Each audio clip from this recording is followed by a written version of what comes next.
강세장 추세가 꿋꿋하게 유지되고 있는 만큼 증시 하락은 언제나 저가 매수세로 이어지고 있습니다.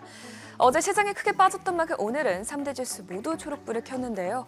이외에도 투자 심리를 살릴 만한 여러 요인들이 있었습니다. 우선 양호한 경제 지표에 더해서 미국 연방대법원이 트럼프의 관세에 회의적인 입장이라는 보도가 나오고 앞으로 셧다운도 마무리 수순에 들어갈 수 있다는 기대감도 커지면서 증시가 살아난 것으로 보입니다. 마감상 보면 오늘 다우지수가 0.48% 올랐고요. S&P 500 지수와 나스닥 지수도 각각 0.37%, 0.65% 올랐습니다. 어제 급락했던 빅테크 기업들은 등락이 엇갈렸습니다. 엔비디아는 어제 AMD가 호실적을 기록한 덕분에 반도체주들이 크게 오르자 장중에는 크게 올랐지만 장 막판으로 갈수록 차익 실현 매물이 나왔고요. 반면에 알파벳은 사이버 보안업체 위즈 인수건이 미국 법무부의 반독점 심사를 통과했다는 소식에 오늘 2% 넘게 급등했습니다. 시총 6위부터도 보면 브로드컴이 2% 올랐고요. 테슬라는 머스크 CEO가 올해 연말까지 로보택시 서비스를 1,500대 이상으로 확대할 것이라고 밝히면서 오늘 4% 넘게 급등했는데요.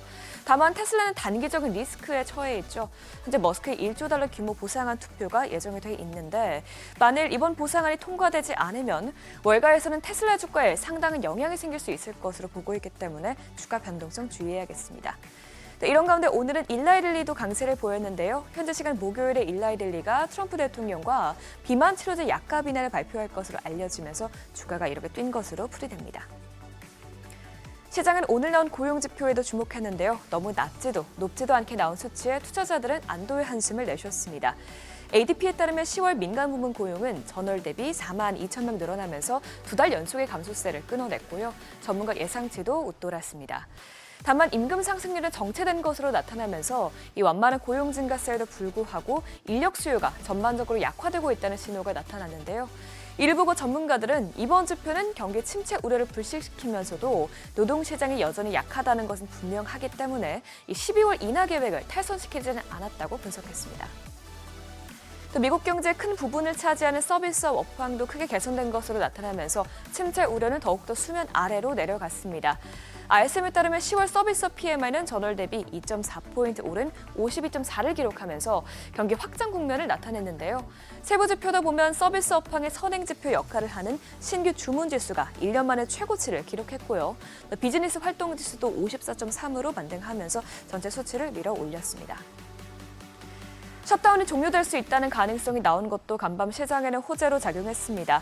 어제 치러진 뉴욕 시장 선거와 뉴저지 및 버지니아 주지사 선거에서 민주당이 모두 승리하면서 최근에 셧다운 상황이 표심에 영향을 미쳤다는 분석이 나오고 있는데요. 이에 따라 도이체방크는 공화당은 주요 지역 선거에서 민주당을 패배한 점을 간과하긴 힘들 것이라면서 전날 선거가 끝나면서 양당이 타협할 가능성이 높아졌다는 기대가 더 커졌다고 말했습니다. 실제로 오늘 폴리마켓에서 셧다운이 오는 8일부터 11일 사이에 끝날 것이라고 보는 가능성이 8%포인트 올랐습니다. 또 이런 가운데 오늘 시장에 주목했던 이벤트 중 하나는 트럼프 관세에 대한 미국 연방대법원의 심리였죠. 이번 심리의 쟁점은 트럼프 대통령의 관세 부과가 대통령의 법적 권한 내에 있는지였는데요. 외신에 따르면 대법원장 등 대법관은 성향을 가리지 않고 대체로 트럼프 행정부 측의 변론에 회의적인 반응을 보였다고 합니다. 물론 최종 판결은 어떻게 나올지 아직까지 확신할 수 없는 상황이지만 일부 전문가들은 만일 이번 판결이 나온 후에 관세가 철회된다면 증시에는 호재일 수 있다고 보고 있습니다. 스파르탄 캐피털 증권의 수석 경제학자는 시장은 트럼프가 관세 전쟁에서 패하면 인플레이션이 하락할 것으로 생각한다면서 이는 금리 인하로 이어질 수 있다고 평가했습니다. 다만 국채금리는 오늘 나온 강한 경제지표에 큰 폭으로 올랐습니다. 10년물 금리가 0.07%포인트, 2년물 금리가 0.05%포인트 상승했습니다. 금값은 어제 큰 폭으로 빠진 만큼 저가 매수세가 들어오고 지표 발표 이후 상승세를 더 키워나갔는데요. 금선물은 오늘 1% 가까이 오르면서 온스당 4,000달러 부근까지 올랐습니다. 마지막으로 국제유가는 지난주에 미국 원유 재고가 증가했다는 소식에 또 공급 과잉 우려가 대두되면서 큰 폭으로 빠졌습니다. 오늘 WTI와 브렌트유는 각각 1.59%, 1.4% 급락 마감했습니다. 지금까지 굿모닝 마켓이었습니다.